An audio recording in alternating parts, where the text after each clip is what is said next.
സ്വാമിയേ ശരണമയ്യപ്പ. 1955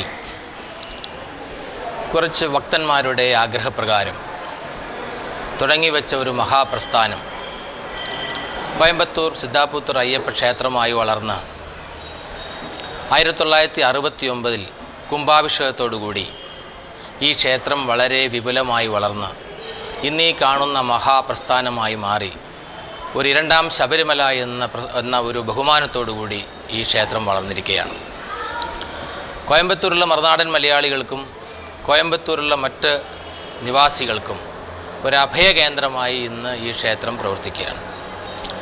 ഈ ക്ഷേത്രത്തിൻ്റെ വളർച്ച ഇവിടെ വരുന്ന ഭക്തന്മാരുടെ അശ്രാന്ത പരിശ്രമം കൊണ്ടും ഇവിടെ ഉള്ള മറ്റ് വ്യവസായ പ്രമുഖന്മാരുടെ സംഭാവന കൊണ്ടും വളർന്നതാണ് ഈ ക്ഷേത്രം. ഈ ക്ഷേത്രത്തോടനുബന്ധിച്ച് പ്രവർത്തിക്കുന്ന എല്ലാ സ്ഥാപനങ്ങളും വളരെ പ്രാമുഖ്യത്തോടുകൂടി ഈ കോയമ്പത്തൂർ നിവാസികൾക്കെല്ലാവർക്കും തന്നെ പ്രയോജനമാകുന്ന വിധത്തിൽ ആതുര ശുശ്രൂഷ ഭാഗമായാലും ശരി, വിദ്യാഭ്യാസ മണ്ഡലമായാലും ശരി, മറ്റുള്ള എല്ലാ മണ്ഡലങ്ങളിലും ഈ ക്ഷേത്രം അതിൻ്റേതായ പങ്ക് വഹിച്ചു വരുന്നു. മാത്രമല്ല ഈ ക്ഷേത്രത്തിന് ആവശ്യമായ എല്ലാ സംഗതികളും പുഷ്പങ്ങളായാലും ശരി, ഭഗവാന്റെ സ്വന്തം സ്ഥാപനത്തിൽ നിന്ന് പൂങ്കാവനത്തിൽ നിന്നാണ് ഈ പുഷ്പങ്ങൾ ഇവിടെ വന്നുകൊണ്ടിരിക്കുന്നത്. അതുകൂടാതെ തന്നെ ഒരു ഗോശാല, ഈ ക്ഷേത്രത്തിന് ആവശ്യമായ പാല്, ഭഗവാന്റെ അഭിഷേകങ്ങൾ, മറ്റ് നിവേദ്യങ്ങൾ എല്ലാം തന്നെ സ്വന്തം ഗോശാലയിൽ നിന്നാണ് വന്നുകൊണ്ടിരിക്കുന്നത്. മേൽക്കൊണ്ട് ഈ ക്ഷേത്രത്തിൻ്റെ നമ്മുടെ ഇപ്പം പിന്നാലെ ഇരിക്കുന്ന ശിവക്ഷേത്രം അതിൻ്റെ സ്വന്തം പ്രൗഢിയോടുകൂടി രണ്ടാമത് മാറ്റി പ്രതിഷ്ഠിക്കുവാനുള്ള എല്ലാ സംരംഭങ്ങളും ആരംഭിച്ചു കഴിഞ്ഞു. 6 മാസം കൊണ്ട് അത് സാക്ഷാത്കരിക്കപ്പെടും. ഇവിടെയുള്ള അന്നദാനം, ഈ കോയമ്പത്തൂർ നിവാസികൾക്ക് ഒരു നേരത്തെ അന്നദാനം, ഒരു നേരം ഭക്ഷണം ഇല്ലാതെ ആർക്കും തന്നെ ഉണ്ടാവുകയില്ല. ഒരു നേരം ഭക്ഷണം, വളരെ ഭംഗിയായ ഒരു ഭക്ഷണം നമ്മുടെ ക്ഷേത്രത്തിന് വിശ്വസിച്ച് വരുന്നവർക്ക് കൊടുക്കാനുണ്ട്. അതുകൊണ്ട് ആരും തന്നെ കോയമ്പത്തൂരിൽ ആരും തന്നെ പട്ടിണി കിടക്കുക എന്നുള്ള പ്രശ്നം ഉദിക്കുന്നില്ല. അതുതന്നെ ഈ ക്ഷേത്രത്തെ സംബന്ധിച്ചിടത്തോളം വലിയൊരു കാര്യമാണ്. വളരെയധികം വിഭവസമൃദ്ധമായ ഒരു സദ്യയാണ് നമ്മൾ എല്ലാ ദിവസവും ഈ അന്നദാനം മുഖാന്തരം ഈ ക്ഷേത്രത്തിൽ നിന്ന് കൊടുത്തുകൊണ്ടിരിക്കുന്നത്. അതുതന്നെ ഈ ക്ഷേത്രത്തിൻ്റെ ദിനംപ്രതിയുള്ള ആ ഒരു ഐശ്വര്യത്തിന് വക കാണിച്ചു വരുന്നു. അതേമാതിരി തന്നെ ഇവിടുന്ന് എല്ലാ മണ്ഡലകാലങ്ങളിലും ആയിരക്കണക്കിന് ഭക്തന്മാർ ഇവിടുന്ന് കെട്ടുനിറച്ച് ശബരിമലക്ക് പോകുന്നുണ്ട്. ആ കെട്ടുനിറക്ക് വേണ്ടുന്ന എല്ലാ സാധനങ്ങളും തുച്ഛമായ വിലക്ക് നമ്മളുടെ പൂജാ സ്റ്റോർ മുഖാന്തരം ഞങ്ങളത് സപ്ലൈ ചെയ്തു കൊടുക്കുന്നു. അതുകൊണ്ട് മറ്റുള്ള കടകളിൽ പോയി വാങ്ങുന്ന ആ വിലയിൽ നിന്ന് വളരെ വ്യത്യസ്തമായി, വളരെ ലാഭം കുറച്ച് തുച്ഛമായ വിലക്ക് നമ്മൾ അവർക്ക് വേണ്ടുന്ന എല്ലാ സൗകര്യങ്ങളും ചെയ്തു കൊടുക്കുന്നുണ്ട്. വൃശ്ചികം, ധനു, മകരം മാസങ്ങൾ ഭൂമി അതിന്റെ ഷഡ്വൈരികളെയും മഞ്ഞള കുളിരിനാൽ തഴുകി തഴുകി കീഴ്പ്പെടുത്തുന്ന മാസങ്ങളാണ്.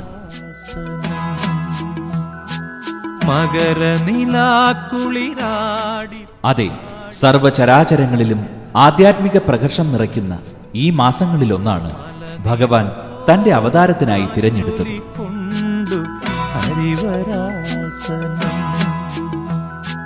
മാനവർ പോലും ധന്യത നേടി പുണ്യദർശനം.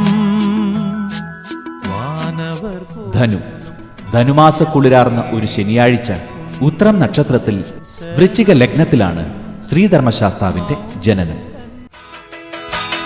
ഉദിച്ചുയർന്നു മാമലമേലെ ഉത്രം നക്ഷത്രാവിയ ശരണം. കുളിച്ചു തൊഴുതു വലം വയ്ക്കുന്നു ഭക്തരഹോരാത്രയ്യപ്പ ശരണം.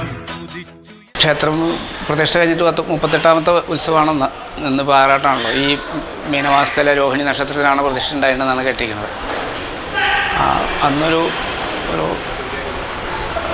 ഭജനമണ്ഡപം പോലെ ഫോട്ടോ വെച്ച് ആരാധിച്ച് വന്ന ക്ഷേത്രം ഇന്നിപ്പോൾ ഈ നിലയിലേക്ക് വന്നത് ഈ ഇവിടുത്തെ പ്രതിഷ്ഠ നടത്തിയ തന്ത്രിയുടെയും അന്നത്തെ ഭജന സമിതിയിൽ ഉണ്ടായിരുന്നവരുടെയും പൂർണ്ണ മനസ്സ് തന്നെയാണ്. ക്ഷേത്രത്തിലെ ഭഗവാന്റെ ശക്തിയെപ്പറ്റി പറയുകയാണെന്ന് വെച്ചാൽ ഇത്രയും എന്താ പറയുക, പറയാൻ വാക്കില്ല. അത് ഒരു നിറകുടം തന്നെയാണ്. നമ്മൾ പ്രാർത്ഥിച്ചാൽ ഈ പ്രത്യക്ഷത വിളി കേൾക്കുക അങ്ങനെയൊക്കെ പറയാറുണ്ടല്ലോ, തന്നെയാണ്. നമ്മൾ പ്രാർത്ഥന കഴിഞ്ഞാൽ ആ നിമിഷം തന്നെ നമുക്ക് ഫലം കിട്ടുന്നൊരവസ്ഥ പലർക്കും ഇവിടെ കണ്ടു കാണാനുണ്ട്.